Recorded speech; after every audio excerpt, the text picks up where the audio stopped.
पाकिस्तान में कुछ कहते हैं कि जरदारी साहब ने जेल काटी थी, नवाज शरीफ ने भी जेल काटी थी, और बहुत से सियासतदान हैं जिन्होंने जेलें काटी थी। भाई हर एक ने अपनी करप्शन बचाने के लिए जेल काटी थी, हर एक ने अपने मुफाद के लिए जेल काटी थी।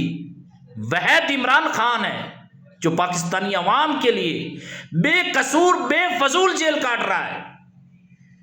जीरो करप्शन, तोशाखाना का केस ढूंढ लिया, ये खरबों रुपए की विरासत तोशाखाना की खा गई, उनके खिलाफ केस नहीं होता। ये जो सारी गाड़ियां ले गए, बंगले ले गए, हार ले गए, सलाब जिदगान का माल ले गए, उनके खिलाफ कोई केस भी नहीं। इमरान खान तोशाखाना खा गया, वो नहीं। इमरान खान के फॉरेन फंडिंग का केस निकाल लो, वो जो गरीबों के लिए कैंसर का इलाज करवाते हैं, वो गरीबों का पैसा जो इमरान खान अपना बनी गाला शौकत खानों को देकर बैठा, कहता है मरने के बाद ये मेरे गरीब अवाम का इलाज करो कैंसर का।